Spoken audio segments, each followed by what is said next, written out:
is The Furnace with John Burton.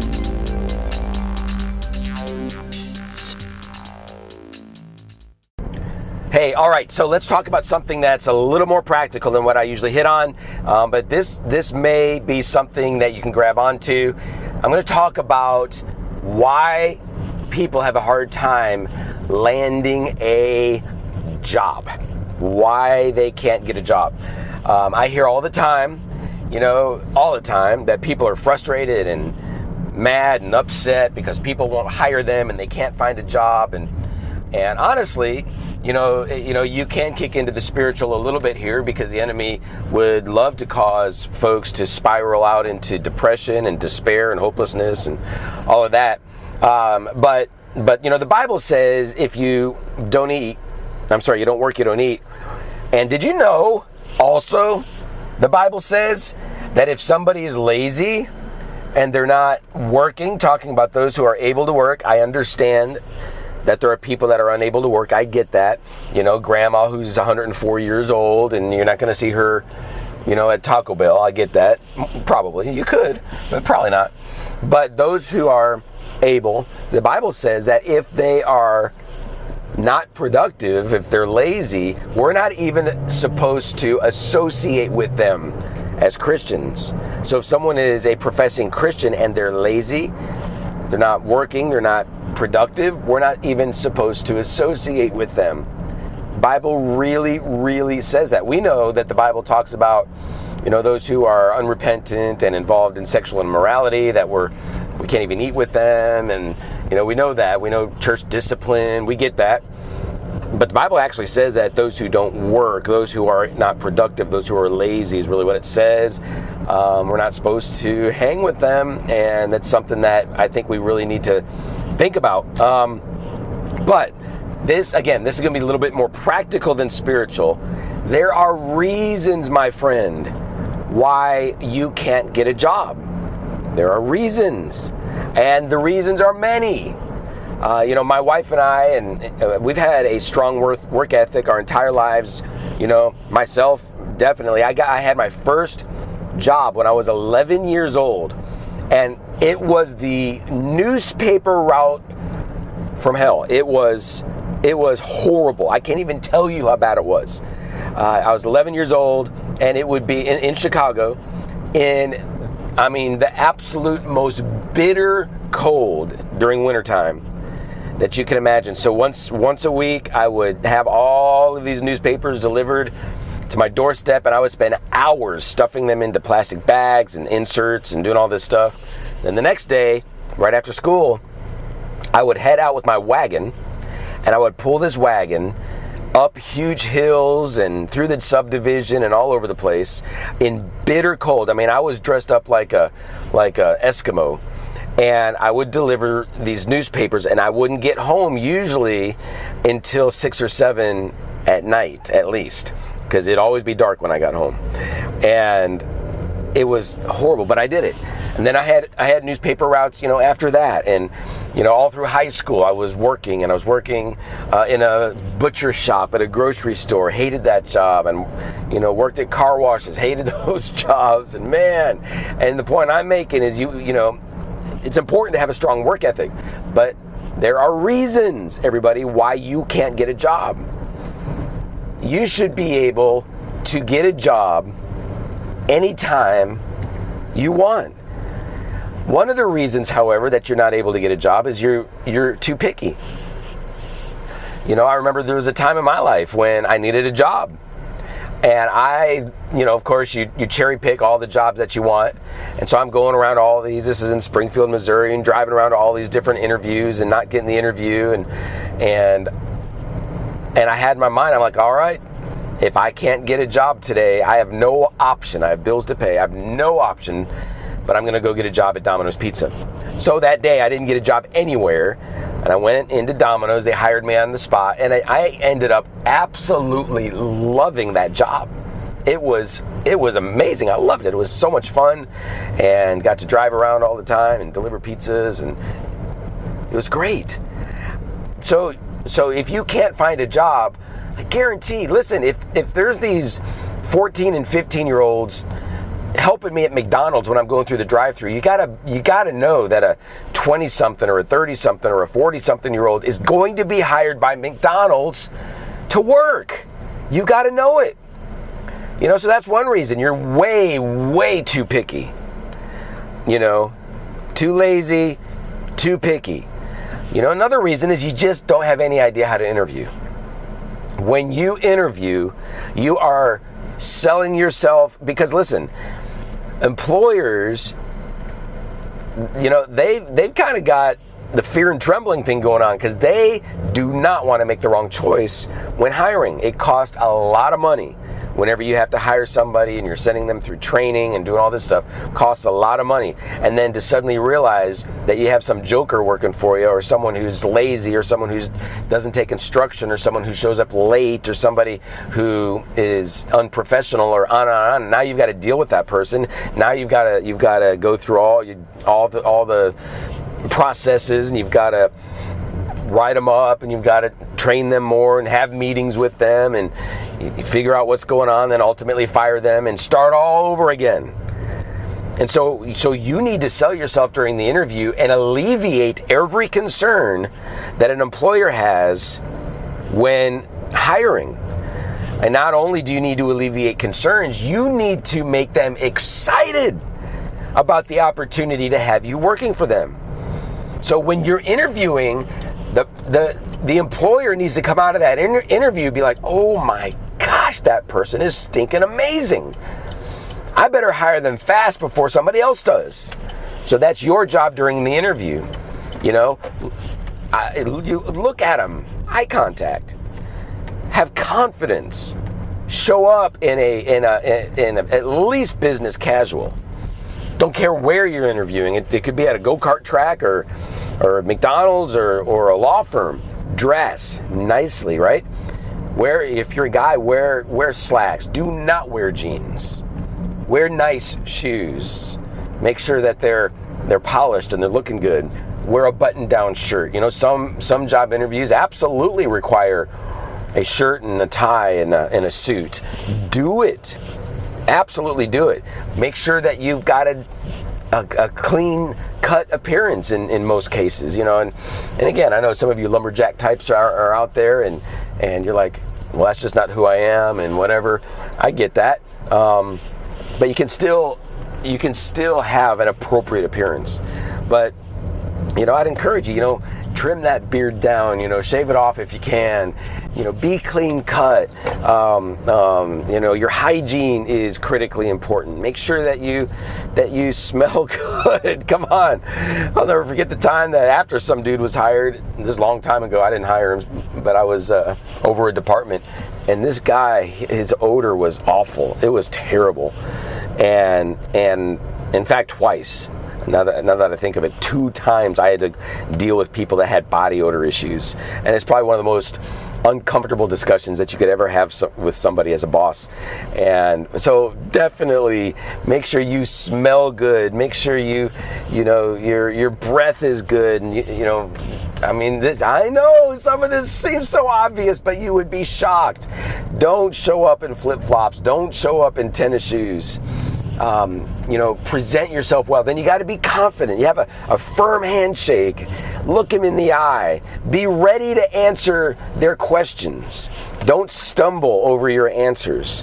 Be ready to ask really good questions. Surprise them, impress them with your questions. In fact, do your research before you go on a job interview. Learn about the job. Learn about where you're going to be working. If you're going to work at a go-kart track, do some research and go into the interview and say, hey, I see that you all have been around since 2009, and it seems like you have a lot of employees. I've been, when I visit y'all, they all seem to be really happy, and I that speaks to me. That tells me that this seems to be a really great work environment, and and it does look like a lot of fun. Yet, man, everyone seems to be so professional. That's very important to me, to present myself professionally family. It's also important for me to have fun and to enjoy what I'm doing, because I believe the customers are going to see that. And I just appreciate the culture that you have developed here at your go-kart track. And I see, and I see, you 4 years ago you added another a track, and 2 years ago you added this amusement ride. And by the way, how's that been going? Has that been good for y'all? It sure seems to be popular. So you need to be engaging during your interview. You need to ask questions. You need to impress them with your knowledge, impress them with your demeanor, with your confidence, with how you are investing yourself into this process. Do that by all means. And show up early for your interview. Showing up late for an interview, you might as well not show up at all. Bottom line, show up early for your interview. Understand that when you are waiting in the waiting room or wherever you're waiting, that your interview actually starts then. Because people are watching you, they're watching how you are presenting yourself. Are you smiling? Are you looking at people around you? Maybe are you talking with them? Are you engaging? All of that's true. I heard a podcast once that's kind of how Disney does it. When at Disney World, and they'll invite you in to the building, and there's this whole long process of paperwork and everything before you actually go to your interview.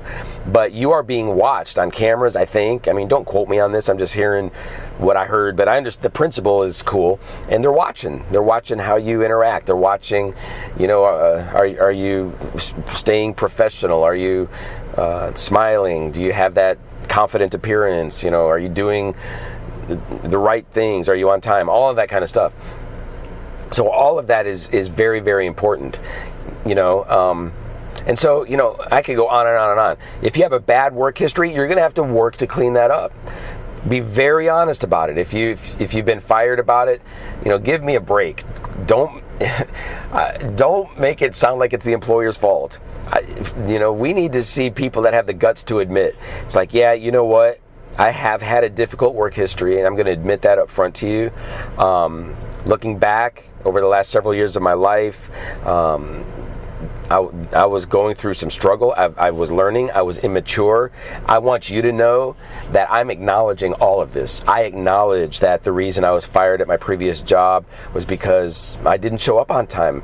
And previously, I was young, and I didn't honestly think it was that big of a deal. I'm learning, though. I've learned that it is a big deal. It is very important. And I want you to know, if you do hire me, that I am going to show up on time. And I absolutely will understand that if you ever have to let me go for not being on time, I get that. I understand that, but I'm committing to you that I've learned from that mistake, or I've learned from the fact that I shouldn't have 4 jobs over 2 years time. I understand that doesn't look good for me. And again, I didn't realize that at the time, but it sure makes it look like I can't hold a job. It makes it look like I'm not committed.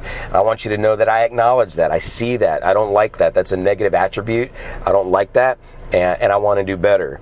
And so I'm letting you know that my desire, should you hire me, is to do my very best to be with you long term. I'm going to be teachable. I want to grow. I want to learn. I want to be open to that. If you're noticing, attributes in me that might be negative, I want you to address that with me. Get this. Employers talk about having an open door for employees. Flip the script. As an employee, as one being interviewed, I want you to know that as the employer, that with me you always have an open door. I don't ever want you to think that. I don't want you to be nervous about coming to me or whatever. I've got thick skin. You can talk to me. So there's always an open door to come to me if there's ever any issue. I would really love for you to address that with me early on instead of later on. And because I want to learn, I want to grow, and I want to change. And I want to be all that you need me to be in this position. So, these are just examples of, you should be able to get a job anywhere. If you need more coaching on how to apply for a job, there's people that do that. They'll coach you. There's agencies that will help you. But bottom line, quit complaining that you can't get hired. Because if you're not being hired, guess what? It is 100% not the employer's fault. They're going to hire the best person. And if you aren't the best person, that's your fault. And, and I'm not talking about credentials. I'm not talking about being hired as a surgeon and they hire someone else because they've actually been to school. I'm not talking about that. I'm talking about equal opportunities for people to be hired.